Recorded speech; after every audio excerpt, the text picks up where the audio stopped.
Hello दोस्तों, मैं अपने एजुकेशन एक्सप्रेस क्लासेज में आपका स्वागत करता हूं। आज हम लोग देखने वाले हैं फिजिक्स के महत्वपूर्ण प्रश्न जो कि परीक्षा में 6 अंक का पूछा जाता है। ठीक है, पहले इसको सिद्ध करने से पहले हम लोग इसको क्वेश्चन को पहले याद करना पड़ेगा। ठीक है, अवतल दर्पण में सिद्ध करें F बराबर R/2। ठीक है, तो पहले हमको सिद्ध करने के लिए एक अवतल दर्पण बनाना पड़ेगा। चलिए हम अवतल दर्पण को बनाते हैं। ये मेरा हो गया और इसको पीछे से पेंट करेंगे। ठीक है,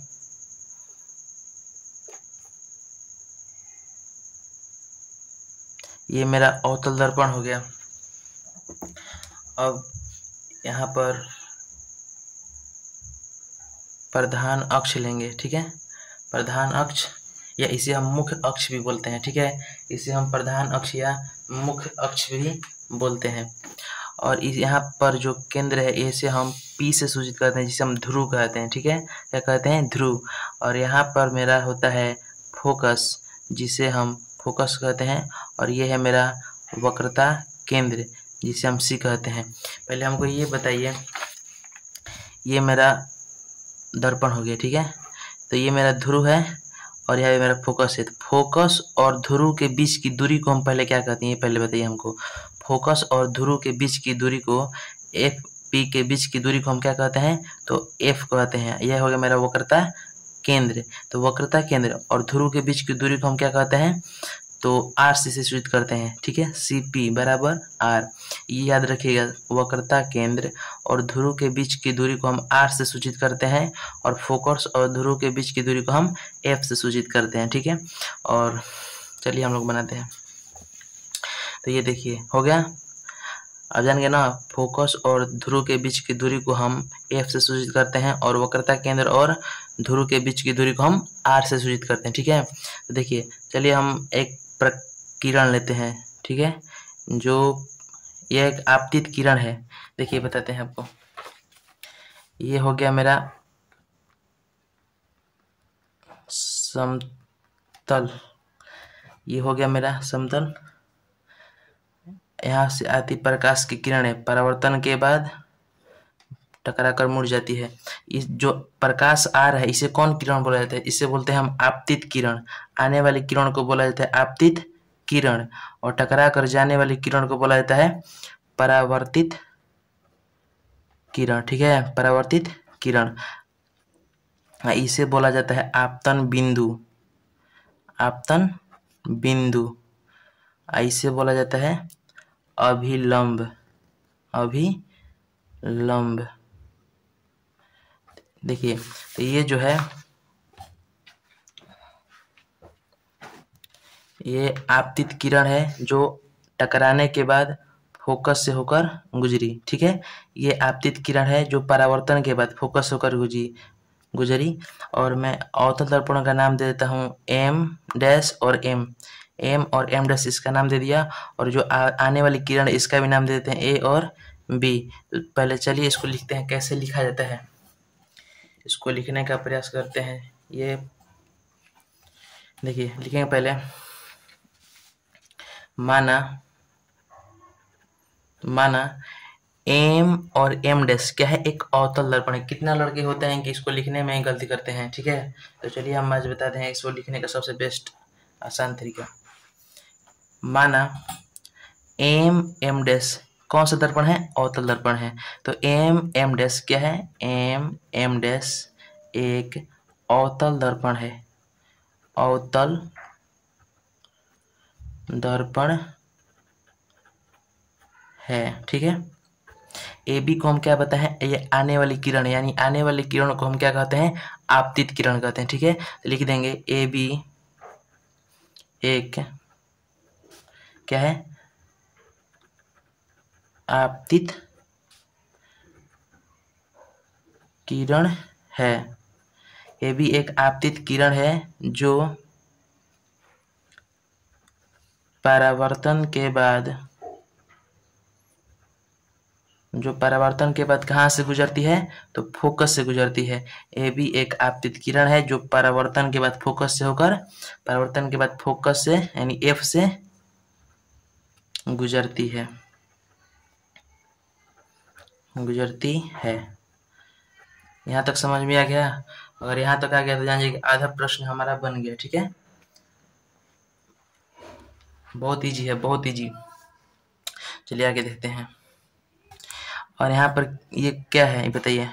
आपको बताया है ना कि आपतित किरण और परावर्तित किरण के बीच में होता है अभिलंब, जिसे हम इसे आई कहते हैं, इसे आर। आई का मतलब होता है कि इंसिडेंट रे, माने आपतित किरण। इंसिडेंट माने कि ऐसे आई से सूचित किया जाता है, और रिफ्लेक्टेड माने ऐसे आर से सूचित किया जाता है। तो देखिए आई, एंगल आर के, ये एंगल आई, एंगल आर, ये कहाँ से है ये बताइए। एंगल आई जो है, एंगल आई बराबर एंगल आर है ना, ये कहाँ से आया है? तो ये परावर्तन के नियम से, परावर्तन के नियम से लिखेंगे, परावर्तन के नियम से, परावर्तन के नियम से। ठीक है, अब देखिए यहाँ पर क्या है कि ऐसे आप पढ़े होंगे कि एकांतर कोण वाला ऐसे होता है। जब ये कोई अंक मान लीजिए दिया है 2, तो ये भी आपका बराबर होता है, ये इसका बराबर होता है, ये और इसके बराबर होता है। वैसे ही देखिए यहाँ पर, आप यहाँ पर देखेंगे एंगल आई है, जो यहाँ पर जेड बन रहा है ना, जेड यहाँ पर मान लीजिए, तो एंगल आई है, तो एंगल आई यहाँ पर भी बनेगा। ठीक है, एंगल आई। आप समद्विबाहु त्रिभुज पढ़े हैं, देखिए ये कौन सा त्रिभुज हमको बताइएगा थोड़ा। ये मान लीजिए दिया है एंगल, मान लीजिए कुछ भी दिया है, मान लीजिए 3 दिया है, यहाँ पर लीजिए, यहाँ पर 8 दिया है। तो ये बताइए एंगल, ये कौन सा एंगल है? तो ये कौन एंगल है? समद्विबाहु त्रिभुज है। ठीक है, समद्विबाहु, ये एंगल इसके बराबर होता है और ये एंगल इसके बराबर होता है। ठीक है, तो वहीं पर देखिए, ये देखिए एंगल आई और एंगल आर दिया है। तो ये बताइए, पहले हम इसको लिख ले रहे हैं, एंगल आई और एंगल सी वाला आई, जो इसको लिख लेते हैं, एंगल आई बराबर एंगल आई। ये बताइए किसके नियम से है? ये आया है एकांतर कोण के नियम से, एकांतर कोण, एकांतर कोण के नियम से है। ठीक है, इसको लिख दें एकांतर, बताया ना एंगल आई और एंगल कैसा है? एकांतर कोण, ये जो बराबर है इसके बराबर ही होता है। ठीक है, अब लिखेंगे एंगल, देखिए बी एफ सी में या सी एफ बी में, पहले हम लिखेंगे एंगल, ये देखिए समद्विबाहु त्रिभुज बन रहा है ना ऐसे, तो पहले लिखेंगे हम बी एफ सी में। ठीक है, एंगल बी एफ सी में। ठीक है, एंगल बी एफ सी में, चाहे इसको हम बीच में रखते हैं सी को, छोड़िए। ठीक है, एंगल बी एफ सी में हो गया। बी एफ सी में समद्विबाहु त्रिभुज है, समद्विबाहु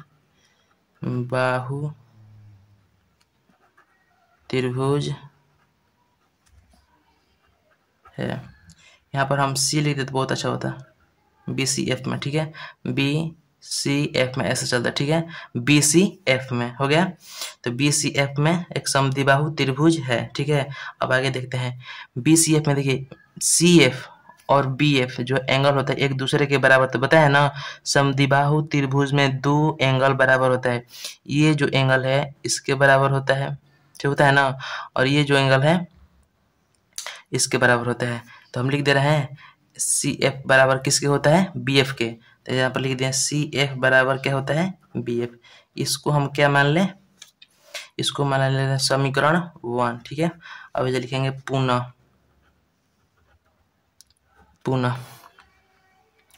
अब देखेंगे। ये बताइए पहले हमको, मान लीजिए कि इसका ऐसे दिया गया है। ठीक है, यहाँ पर नाम दे दें पी क्यू आर, आर है। मान लीजिए एक टाइम ये आर है, यहाँ पर है, कुछ देरी बाद यहाँ पर आएगा, कुछ देरी के बाद यहाँ पर आएगा, कुछ देरी के बाद यहाँ पर आएगा, और कुछ समय बाद ये इसी लाइन पर मिल जाएगा कि नहीं?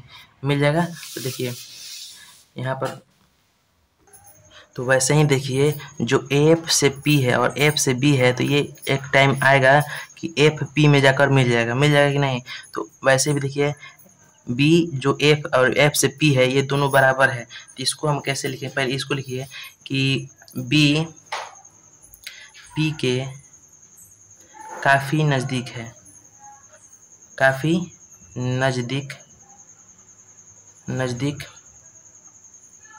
है। ठीक है, एफ से बी, अब बी से क्या है पी, तो एक टाइम जो बी है आगे यहाँ पर सट जाएगा, तो इसीलिए हम लिखे हैं कि जो बी है पी के काफ़ी नज़दीक है। ठीक है, अब इसको लिख दीजिए बी एफ बराबर एफ पी, इसको समीकरण मान दीजिए 2। लिखिए यहाँ पर समीकरण वन में 2 को रखने पर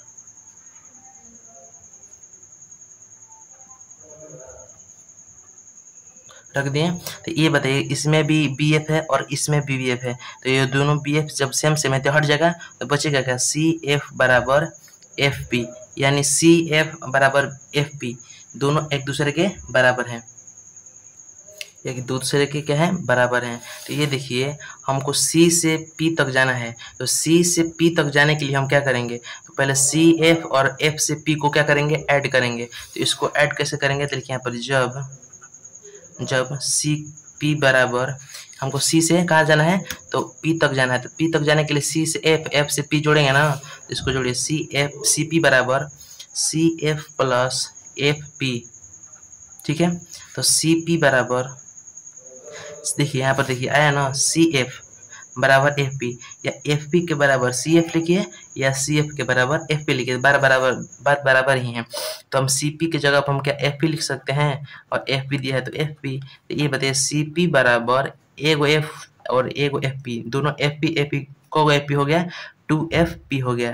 तो ये बताइए हमको पहले आपको बताए थे यहाँ पर हम समझाए थे कि C से P के बीच की दूरी को क्या कहते हैं, तो हम बोलते हैं इसको वक्रता केंद्र, यानी वक्रता केंद्र की दूरी को हम क्या से सूचित करते हैं CP को R से सूचित करते हैं, और FP यानी कि फोकस दूरी को किस से सूचित करते हैं F से करते हैं। तो हमको ये बताइए आप कि CP की जगह पर हम क्या R लिख सकते हैं, क्योंकि हम R से सूचित करते हैं वक्रता केंद्र से, और 2FP तो 2 और FP को हम क्या लिख सकते हैं फोकस दूरी यानी F।